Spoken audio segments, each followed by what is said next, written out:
Buat kalian fans Suzuki, mungkin tahun 90-an akhir dan 2000-an awal adalah masa keemasan Suzuki. Motor mereka benar-benar menarik, apalagi buat kalian yang udah menjadi remaja di tahun segitu. Suzuki itu udah kayak motor khusus anak muda. Bagaimana tidak? Ada Suzuki Satria, mulai dari Alien, Hiyu sampai Satria FU. Selain itu ada Suzuki Cool, ada juga Suzuki RGR. Jika dilihat secara desain dan performa, ya Suzuki seperti mengejar target anak muda yang tahu desain dan performa. Karena emang motor Suzuki selain enak dipandang oleh mata, tapi juga nikmat digunakan secara performa. Belum lagi di segmen bebeknya. Ada Suzuki Shogun, mulai dari Kebo, Shogun R, sampai Shogun SP. Dan motor ini cukup menarik secara desain dan performa juga. Kemudian kalau mau kalian lihat semua motor Suzuki di era saat ini, hampir seluruhnya bisa mendapatkan pasar, karena emang semenarik itu. Dengan hal yang ada di tahun 90-an, Suzuki Indonesia bisa mendapatkan market share di angka 15 hingga 18%. Dan di tahun 2003, market share Suzuki lebih dari 20% di pasar Indonesia. Yang berarti, posisi Suzuki tepat di bawah Honda dan di atas Yamaha. Namun di tahun 2005, market share-nya kembali turun, tapi masih bagus, yaitu ada di angka sekitar 15-18%. Tapi yang pasti udah disalip lagi oleh Yamaha. Namun setelah tahun 2005, semuanya menjadi buruk oleh Suzuki, karena Yamaha berhasil membuat segmen baru yang sangat diterima oleh masyarakat, yaitu motor matic. Menariknya, tidak berselang lama, Honda merespon dengan mengeluarkan motor matic juga. Tapi sayangnya Suzuki masih terlena dengan menjual motor andalan mereka, yaitu Satria F dan motor bebek. Menariknya lagi, walaupun dikabarkan Suzuki telat merespon pasar, tapi pangsa pasar Suzuki masih cukup bagus dan cukup stabil. Karena hal ini, pada tahun 2009, Suzuki Indonesia sempat merencanakan dan mendiskusikan pembangunan pusat R&D dengan prinsipal Jepang. Tujuannya hanya untuk menggeser dominasi Thailand di Asia Tenggara. Dan karena rencana ini seperti menjanjikan untuk Indonesia, pada tahun 2015, pemerintah Indonesia melalui Kementerian Perindustrian juga sempat mendesak Suzuki Jepang untuk segera membangun pusat riset yang menyatu dengan pabrik lokal mereka. Dan tujuannya tentu aja untuk menyerap SDM Indonesia. Namun sayangnya, rencana dan desakan ini tidak pernah direalisasikan oleh pihak Jepang. Alasannya ya cukup jelas, pasar Suzuki terus menyusut di Indonesia. Dan ironisnya, ketika tahun 2009, Suzuki Indonesia sudah mendiskusikan membangun pusat R&D dengan prinsipal Jepang.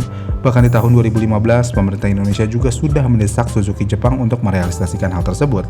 Namun pada tahun 2012, sebenarnya Suzuki Jepang sudah mulai memindahkan basis produksi utama dari Jepang ke India secara bertahap.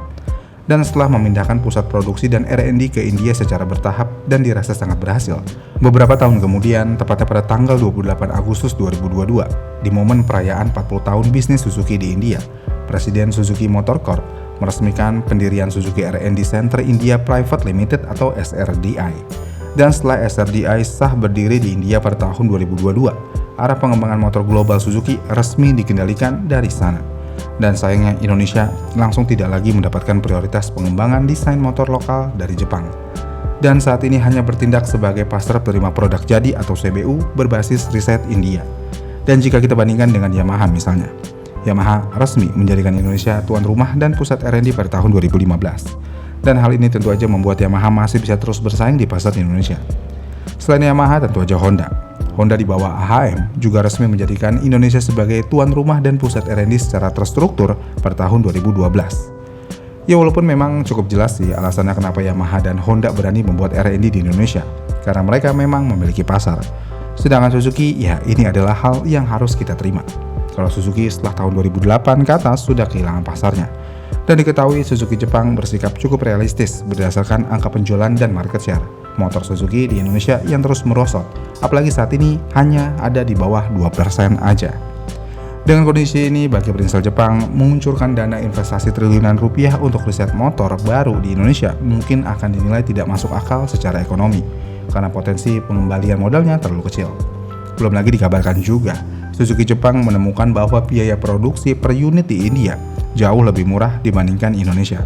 Mulai dari biaya tenaga kerja yang kompetitif, bahan baku baja lokal yang melimpah, dan ekosistem vendor komponen yang sangat besar di India membuat biaya pembuatan satu buah motor menjadi sangat murah. Skala ekonomi inilah yang membuat Jepang mengalihkan modalnya ke sana. Tapi, walaupun Suzuki Indonesia tidak memiliki taring seperti 2000-an awal, namun Suzuki Indonesia masih memproduksi motor seperti Satria F, GSX, Next2, dan beberapa motor lainnya. Tapi ya cuman sebatas produksi aja, karena dikabarkan Suzuki Indonesia tidak bisa membuat motor khusus pasar lokal lagi. Jadinya ya mereka hanya terpaku oleh motor India aja. Namun apakah Suzuki Indonesia hanya boleh mendapatkan motor dari India aja? Secara internal tentu aja saya kurang tahu. Tapi kalau dari secara bisnis, di atas kertas, Suzuki Indonesia seharusnya tentu aja bisa mengimpor motor dari negara mana aja. Tapi masalahnya, Suzuki Indonesia sepertinya sudah sangat realistis dengan kondisi pasar mereka, yang mana dengan penjualan puluhan ribu unit aja per tahunnya, tentu aja hal ini tidak bisa menjadi jaminan kalau motor mereka yang diimpor di luar dari India akan bisa laku di Indonesia. Terlebih lagi, secara bisnis, jika dilihat dari beberapa artikel yang ada juga, India adalah hal yang paling ideal untuk Suzuki Indonesia. Sebagai contoh, jika Suzuki Indonesia mengimpor motor dari Suzuki Jepang lagi, saat ini hal ini terlihat tidak masuk akal karena pajak impor dan biaya produksinya terlalu tinggi, sehingga harga motor akan menjadi sangat mahal saat dijual di Indonesia. Lalu bagaimana dengan Thailand? Sayangnya pabrik Suzuki di Thailand saat ini skalanya juga lebih kecil dibandingkan India dan lebih fokus pada segmen motor besar atau model domestik khusus. Sedangkan India, ini bisa kita lihat dari pernyataan Suzuki. Jadi pihak Suzuki Indonesia atau PT STS pernah menjelaskan bahwa India saat ini bertindak sebagai global production hub untuk motor-motor Suzuki berkapasitas mesin kecil hingga menengah. Sesuai dengan pembagian tugas global, pabrik Suzuki di India bertugas menyuplai motor model global ke berbagai negara berkembang, termasuk Indonesia. Ya, masuk akal sih alasannya. Belum lagi jika kita melihat kalau Indonesia dan India terkait dalam kerjasama dagang yang bernama AIFTA. Dan kerjasama ini bisa memberikan pemotongan hingga pembebasan tarif bea masuk untuk berbagai komoditas, termasuk kendaraan dan suku cadang otomotif tertentu. Skema insentif pajak inilah yang membuat motor CBU dari India bisa masuk ke pasar Indonesia dengan harga yang kalian bisa nilai sendirilah sebenarnya. Sebagai gambaran nih, Suzuki Access di India dijual mulai dari 14,8 juta sampai 19,7 juta untuk tipe tertinggi yang sudah menggunakan TFT. Sedangkan di Indonesia, motor ini dijual sekitar 25.500.000 rupiah. Udah harganya 25 jutaan, fiturnya disunat.